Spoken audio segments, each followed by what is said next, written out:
Hello friends, आज हम इस वीडियो में बात करेंगे लुकिज्म के जनरेशन्स के बारे में। वो 3 जनरेशन जो वक्त वक्त पर हमें दिखाई गई हैं, उनके बारे में हम आज डिटेल से जानेंगे। तो सबसे पहले शुरुआत करते हैं जीरो जनरेशन यानी कि फीस्ट जनरेशन से। गैब्रियो किम की फीस्ट जनरेशन, जिसे प्री जनरेशन के नाम से भी जाना जाता है, जो लुकिज्म के यूनिवर्स में काफी वक्त पहले काम किया करता था और उसमें बहुत ही तगड़े तगड़े फाइटर थे जो रूल किया करते थे वहां पर। और इस जनरेशन का लीडर था गैब्रियोंग किम, जो इस पूरी जनरेशन को रूल किया करता था। और जिन जिन फाइटर्स को वो रूल किया करता था उनके बारे में तो हम देख ही चुके हैं कि वो लुकिज्म में कितने ज्यादा स्ट्रॉन्ग थे और किस तरह से राज किया करते थे। सो बेसिकली गाइज, देखा जाए तो यहाँ पर एक लंबे वक्त पहले कुछ ऐसे फाइटर्स थे, बहुत ही ज्यादा स्ट्रॉन्ग थे जो, और इसी बीच में एक ऐसा आदमी आता है जो उनसे भी ज्यादा स्ट्रॉन्ग होता है। उन्हें हराकर, उन्हें पीटकर एक ग्रुप बना लेता है जिसका नाम होता है फीस्ट गैंग। और वही था गैब्रियोंग किम, और वही था उस वक्त का सबसे स्ट्रॉन्गेस्ट, सबसे पावरफुल फाइटर। तो बेसिकली गाइस, देखा जाए तो जिस हिसाब से ये दिखा रहे हैं कि गैब्रियोंग किम ने इतने सारे लोगों को हराया था, टॉम ली जैसे इतने खतरनाक फाइटर, तो वो बहुत ही ज्यादा पावरफुल भी होगा। शायद लुकिज्म में सबसे ज्यादा पावरफुल वही दिखाया होगा अगर वो मरता नहीं तो। और पिक्स के हिसाब से देखा जाए तो गैब्रियो किम ने भी काफी वक्त तक राज किया था। जब हमने उसे पहले देखा था तो वो काफी यंग था, लेकिन उसकी मौत वाले सीन में उसे ओल्ड दिखाया गया था। इसका मतलब उसने काफी वक्त तक राज किया था। और बात करें कि किस तरह से जीरो जनरेशन खत्म हुई, तो जितना कि लुकिज्म को देखकर मुझे समझ में आया है, जो गैब्रियो किम था उसे गैंग का लीडर बनने के अलावा पॉलिटिक्स में भी इंटरेस्ट आ गया था। वो नेता भी बनने की कोशिश कर रहा था, लेकिन बार बार हारने के बाद उसके सारे अपने लोगों में ही बहुत ही ज्यादा लालच फैल गया था और शायद वो आपस में ही लड़ने लगे होंगे। और जब अचानक से गैब्रियोंग किम मर गया तो लीडर के ना होने की वजह से पूरी गैंग इधर उधर बिखर गई। सो बेसिकली मुझे ऐसा लगता है कि किसी ने ये सब अपने फायदे के लिए किया होगा। चार्ल्स चॉय भी उनमें से एक हो सकता है। वो लीडर बनने की कोशिश कर रहा होगा और गैब्रियो किम को मारने के बाद खुद वहां पर रूल करना चाहता होगा। खैर, आगे बढ़ते हैं, बात करते हैं फर्स्ट जनरेशन की, प्री जनरेशन के बाद आने वाली जनरेशन जो प्री जनरेशन से ही जुड़ी थी। फर्स्ट जनरेशन की बात करें तो वो भी एक फाइटर्स का ग्रुप था जो जीरो जनरेशन से जुड़ा था, मतलब जिसमें ज्यादातर लोग जीरो जनरेशन के मेंबर्स के स्टूडेंट्स रहे थे। जैसे कि टॉम ली का स्टूडेंट था गन पार्क, और ये जेम्स ली भी। ज्यादातर फर्स्ट जनरेशन के फाइटर वो जीरो जनरेशन के लोगों के ही स्टूडेंट थे और उन लोगों को सर्कल्स कहा जाता था। और इन सारे सर्कल के लीडर्स को, यानी कि जो इन सारे सर्कल्स को रूल करते थे, उन्हें कहते थे हम किंग्स। सो गए, सिंपल शब्दों में देखा जाए तो गैब्रियो किम की फीस्ट गैंग में बहुत सारे फाइटर्स तो थे, लेकिन उन सारे फाइटर्स ने भी अपने अपने स्टूडेंट्स रखे हुए थे। यानी कि कह सकते हैं कि वो जो किराए पर गुंडे होते हैं ना, वैसा ही कुछ। बट फर्स्ट जनरेशन के इन फाइटर्स को किराए वाले गुंडे नहीं कह सकते, क्योंकि ये जीरो जनरेशन की तरह ही काफी स्ट्रॉन्ग थे और हाँ, उन्हीं के साथ मिलकर काम भी किया करते थे। और ये जो फाइटर्स थे जो जीरो जनरेशन के अंडर काम किया करते थे, उनका एक ग्रुप था, बहुत ही ज्यादा स्ट्रॉन्ग ग्रुप, जिसका नाम था सर्कल। और इन सारे सर्कल्स के लीडर अलग अलग थे, जिन्हें कहते थे किंग्स।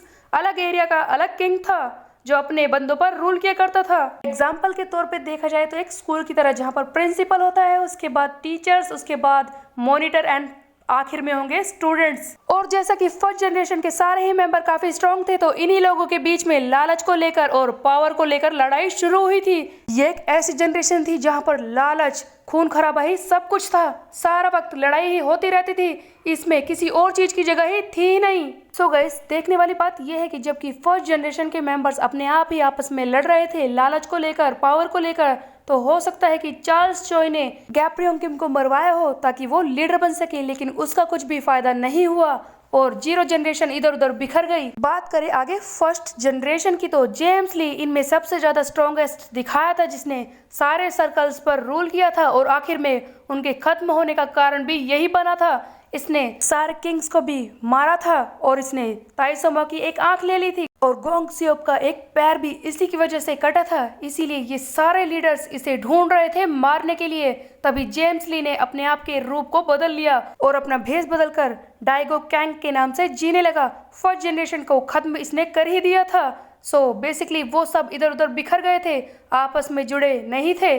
और जेम्स ली को ही आज हम डीजी के नाम से जानते हैं। बात करें फर्स्ट जनरेशन और जीरो जनरेशन के टोटल मेंबर्स की तो फीस्ट गैंग में हम देखते हैं Gapryong Kim, elite, second in command Jinyoung Park, excel leader Tom Lee, Peko Kevon, No Baegyu, Bonge Choe, Munsik Choe, No Jesu and Yu Guang and Lee Pyolgu, जिसे पिछले chapter में हर्षानान ने मारा था। ये सब जीरो जनरेशन के ही member थे और हो सकता है कि आगे भी कोई दिखा दिया जाए। और बात करें फर्स्ट जनरेशन की तो फर्स्ट जनरेशन में था जेम्स ली, जिसे कहते थे वन मैन सर्कल। उसके अलावा गोंग सियोप जो जैक का टीचर है, ताइसोमा जो हडसन का टीचर है, सियोकडू वैंग जिसे एली ने हराया था, जी चैंग क्वैक जो मर चुका है, और एक किंग ऑफ सियोल जिसका हमें नाम भी नहीं पता और हमें उसे दिखाया भी नहीं गया, वो है जे किम का बड़ा भाई। और उसके अलावा एक और किंग है जिसका नाम अभी तक हमें नहीं पता है, किंग ऑफ प्योंग ताएक। ये सभी लोग फर्स्ट जनरेशन के मेंबर थे जिन्हें खत्म करने वाला कोई और नहीं था, वो था जेम्स ली जो अब भेस बदल कर रह रहा है।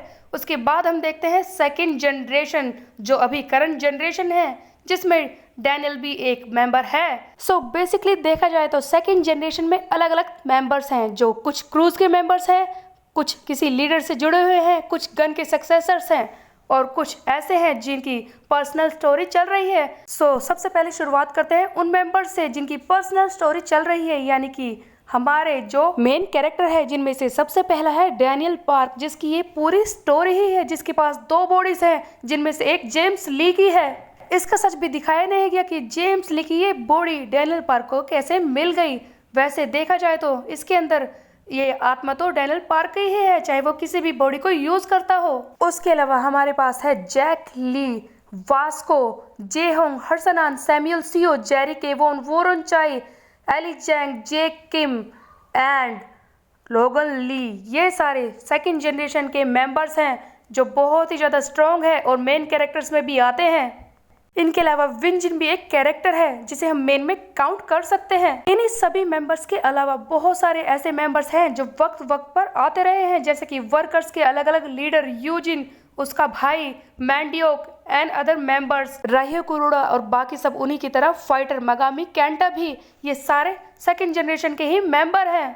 सेकंड जनरेशन की मेन स्टोरी चार्ल्स चोई से ही जुड़ी हुई है। चार्ल्स चोई जो जेल में था, उसे एक बिजनेस का आइडिया मिल गया और अपने बिजनेस को आगे बढ़ाने के लिए उसने अपने बॉडीगार्ड्स जो उसी के साथ जुड़े हुए हैं और उसके साथ जेम्स ली, तीनों का इस्तेमाल करके अपने बिजनेस को आगे बढ़ाया और उन्होंने ही ये 4 क्रू क्रिएट किए हैं। चार्ल्स का ये आइडिया था कि वो सियोल पर राज करना चाहता है और वो 4 क्रूज बनाएगा जो उसे कम से कम 100 मिलियन वोन हर महीने कमा कर देंगे, जिसके लिए उसने गन का इस्तेमाल किया था। गन जो कि 10 जीनियस में से एक है, उसी ने चार्ल्स चोई का ये काम करने के लिए अपने साथी जोंगू से मिलकर ये सारे क्रूज बनाए, उनमें अलग अलग मेंबर्स को सिलेक्ट किया और अपना सक्सेसर बना लिया, जिससे कि चार्ल्स चोई के बिजनेस को फायदा हो। लेकिन चार्ल्स चोई का जब काम पूरा हो गया तो ये सारे क्रूज भी उसके लिए मुश्किल बन गए।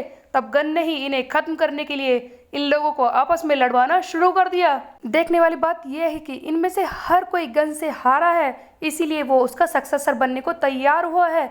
लेकिन इनमें से ज्यादातर लोग गन को पसंद नहीं करते, उसके अंडर काम नहीं करना चाहते और ये सारे क्रूज आपस में भी एक दूसरे को पसंद नहीं करते, इसीलिए खत्म होने का कारण बन रहे हैं। उसके अलावा हमारा मेन कैरेक्टर डैनियल पार्क जो 4 क्रूज को खत्म करने की कोशिश कर रहा है, देखा जाए तो वो चार्ल्स चोई की हेल्प कर रहा है, जिसकी वजह से सारे क्रूज खत्म हो जाएंगे, उसके खिलाफ सारे सबूत भी खत्म हो जाएंगे। बट बात करें जनरेशन की तो आखिर में बस यही कहना है कि ये 2 जनरेशन यानी कि जीरो जनरेशन और फर्स्ट जनरेशन आपस में एक दूसरे से कनेक्टेड थी और साथ मिलकर काम भी किया करते थे। लेकिन ये सेकंड जनरेशन बिल्कुल ही अलग है, जिसमें कई सारे मेंबर्स तो हैं ऐसे जो इनसे बिल्कुल जुड़े भी नहीं थे, लेकिन फिर भी इन्हें खत्म करने के लिए उन मेंबर्स को आगे आना पड़ा, जैसे कि डैनियल पार्क और उसके साथी। चाहे जीरो जनरेशन हो या फर्स्ट जनरेशन या फिर ये सेकंड जनरेशन, इनकी मेन कड़ी चार्ल्स चोई ही है, जिसने पहली जनरेशन में भी वो मैस क्रिएट किया था। उसके बाद फर्स्ट जनरेशन को भी गायब करवाने का कारण यही था और उसके बाद अब सेकंड जनरेशन के सारे मेंबर्स को खत्म करवाना भी यही चाहता है। सो गाइस, आज के लिए वीडियो में बस इतना ही। आपको ये सारी इन्फॉर्मेशन कैसे लगी कमेंट करके ज़रूर बताएं। इसके अलावा आपके कुछ और थॉट्स हों जो आप जानना चाहते हैं या फिर आप मुझे बताना चाहते हैं, आप कमेंट कर सकते हैं। सो गाइस, फिर मिलते हैं नेक्स्ट वीडियो में। Bye bye.